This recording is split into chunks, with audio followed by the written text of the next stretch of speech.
Hello everyone, I'm Shourya, a first year student at NALSAR University of Law, Hyderabad, and in today's video, I'll be discussing the academics at NALSAR as part of a larger series about the general lifestyle of a law student at NALSAR University of Law. This is mainly to motivate you guys further for CLAT 2026 or 27 or whatever year you're watching this video in, and just to give you a general idea of the life a law student has after securing a good rank in NASA and being able to get into NALSAR University of Law. So let's get started. Firstly, let's talk about the general academic system of NASA that NASA follows. Um, it is an entirely credit-based system, as in all the courses that you take over the course of your 5 years at NALSAR, they all have a certain number of credits attached to them, and uh, you get credits for completing that course, and you need to accumulate a total of at least 200 credits by the time you're done with your 5th year in order to get the BA LLB honors degree. Um, yeah, there are courses which are worth as high as 5 credits. We have one in our own first semester called Legal Methods. There are courses that are worth as little as 1 credit as well. For the first 3 years at NALSAR, you need to study mandatory courses. All the courses, I think, for the first 3 years are entirely mandatory. However, from the 4th year onwards, you get choices in seminar courses, social science seminars, and in elective courses. Now, elective courses, social science seminars, and seminar courses, you can pick whichever one you like based on your own interests and what you want to do in the future. And because it is an entirely credit based and a choice based system, you can do whichever one you like and you'll still get the same degree as everybody else in your batch, except that you'll have specialized knowledge of that field that you want to go into. And there are many electives. There are like 3-4 pages of just titles of elective courses. There are a lot of them.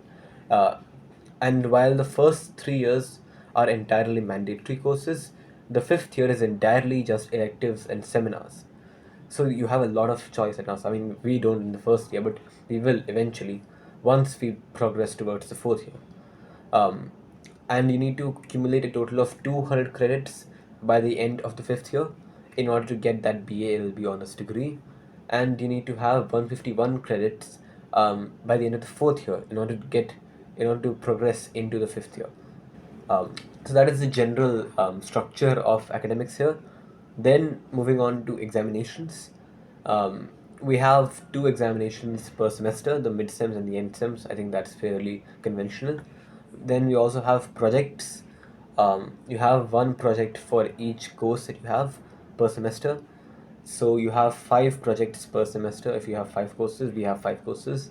And your end sems are worth 50 marks, your mid sems are worth 25 marks, and your projects are worth 25 marks as well. Wherein your projects themselves are worth 20 marks, but then the remaining 5 marks is for the presentation of your project. And for projects, you have project types. You have type 1 through 5. Type 1 is generally the easiest one, it requires the least effort and time, and type 5 is generally the hardest one and requires a lot of effort, and it is generally a research paper. So, for example, my type 1 was economics, and I had to do something called newspaper discovery, wherein I had to take an economic concept and find it in newspapers and talk about that, why it's in the paper, what's new with it, and all that stuff. These project types can vary from, as I said, newspaper discovery to also book reviews, movie reviews, precedent mapping, um, comparative analysis, research paper as well. A study of the research paper is already made on that topic called literature review. There's many topics, and there's many there's many themes that you can choose from, and you have complete freedom to choose whichever topic that you want to use as well. Um, Now that does have a problem that you then need to find a topic. But if you have something in mind, that is really going to help you a lot because you have complete autonomy over what you want to do, how you want to do it, and the scope of what you want to do. I mean, I'm fairly pleased with the projects that we have at NALSAR. I think it's really nice. It gives you a lot of autonomy, a lot of choice, and yeah, I mean, I like it a lot. Moving towards exams now. Exams. As I said, you have a 25 marks exam for the mid-sems and a 50 marks exam for the end-sems. And most exams are closed book, some are open book. Now, people might think that open book exams are easier, but they are not. Um, because open book exams, because they are open book, they will not ask you to just regurgitate knowledge. They will ask you to apply that knowledge. And so that is hard. That is really hard.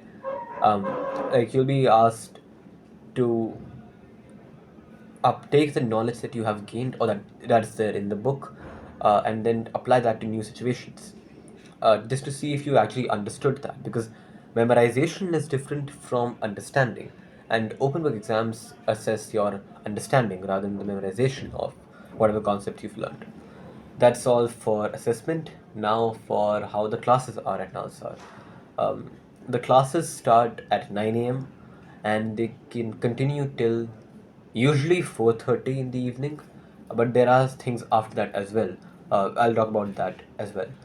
But the main classes that you have continue till 4:30. Um, you have a tea break after 2 hours of classes from 11:05 till 11:30.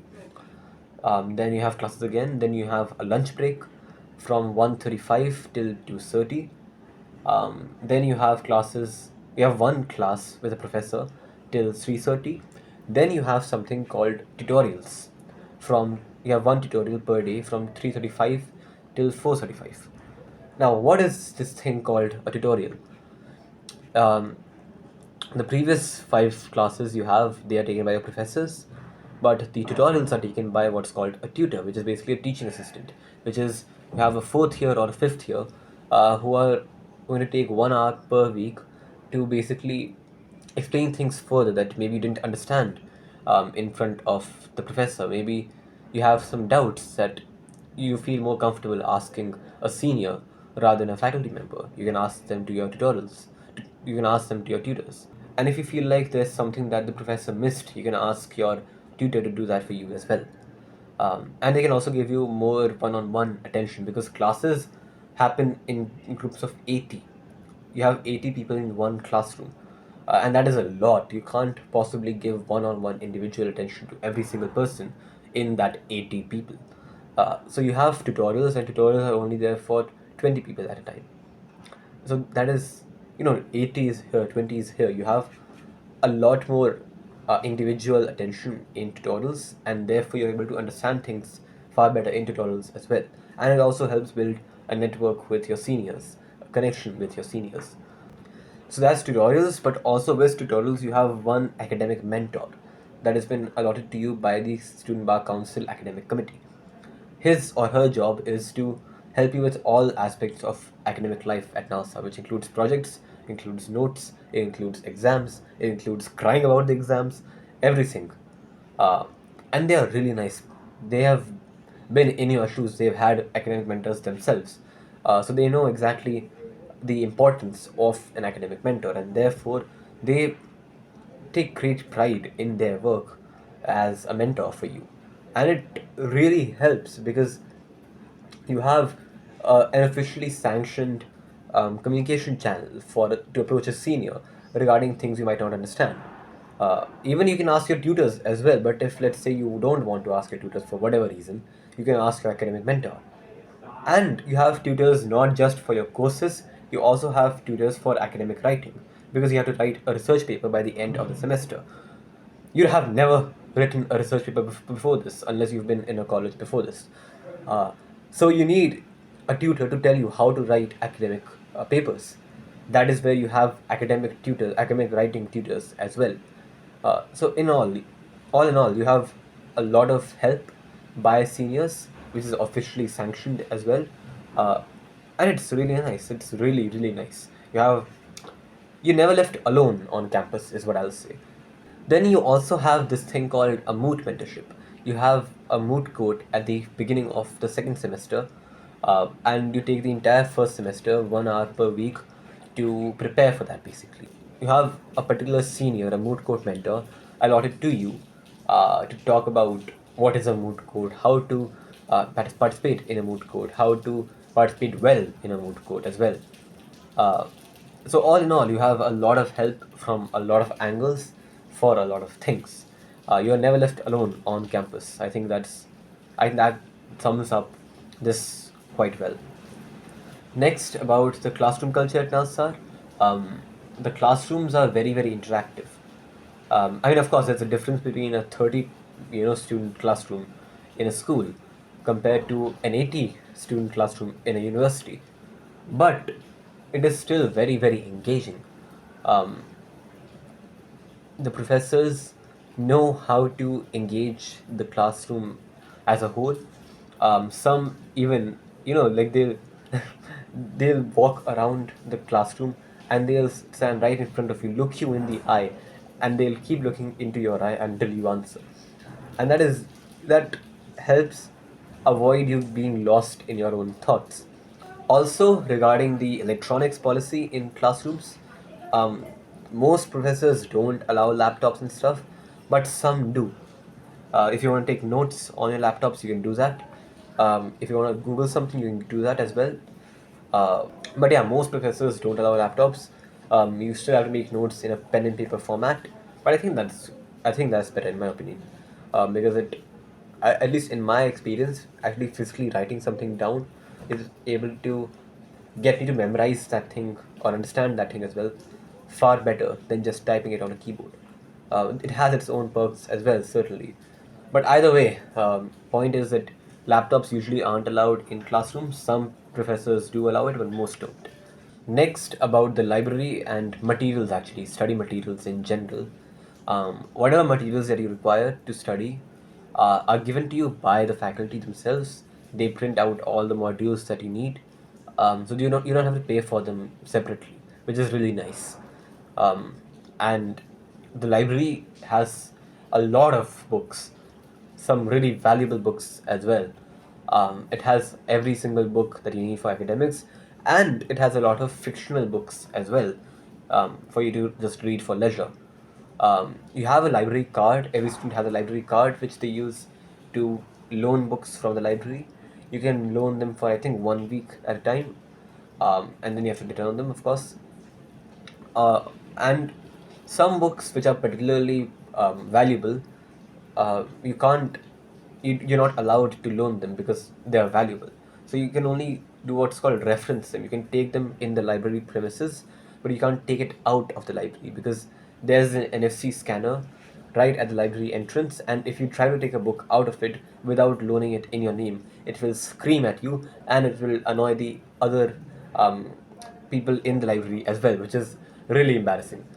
So point is, you have a lot of books in the library. You have everything you need in the library. You also get access to a lot of digital materials as well, as in you get access to SCC online, you get access to Manupatra, you get access to Indian Kanun premium version, you get access to a lot of journals, you get access to JSTOR, you get access to Press Reader, which is basically like a news aggregator website. You get access to a lot of things, a lot of, like, basically the NALSAR email ID that you have gives you access to all these things, as well as um, there's not a NASA specific thing, but any university student email ID also gives you access to discounts in a lot of things. Spotify Premium is 50% off with a student email ID. Google Gemini is free for 1 year with a student email ID. So you get a lot of benefits with the NALSA student email ID. And the library has a lot of digital materials that you get automatically subscribed to for free, um, by virtue of having that NALSA student email ID. So all in all, you get a lot of materials. There's no shortage of materials at all. If it's not available in physical form, it's most definitely available in digital form. So overall, how are academics at NALSAR? I think they're really, really good. I think they cater to the needs of students really, really well, and they know what the needs of the students are as well. They know exactly what the students need at what particular point in time, and they give it to you as well. Not just in terms of materials, but also in terms of help with all the tutors and mentors and stuff. And the academics, at least so far, haven't seemed particularly overwhelming. Touch wood, hopefully it stays like that. But again, this is just the first month of the first semester of the first year at NALSA. We have a whole 5 years left now. But either way, I think overall the academics at NALSAR are really, really nice. They know exactly what students need, when they need it, and how to get that to the students. Not just for materials, but also for help in general with the tutors and the mentors, as I said. Um, so overall, I really like the academics at NALSAR, and I think it's a really aspirational thing to look at. NALSAR is in general a very aspirational college. Of course, it's the best, one of the best law colleges in the country. Um, so overall, I really like it. Um, and yeah, I guess that's it from my side. If you enjoyed this video, please consider subscribing to my channel and pressing the bell icon as well. Let's aim for 1500 subscribers by the end of August. Um, if you have any questions, queries, doubts, suggestions, requests, please put them in the comments below. I'll answer them either in the comments themselves, or if I think that they deserve a separate video of their own, I'll make a separate video for them as well. And with that, that's all from my side. Bye bye.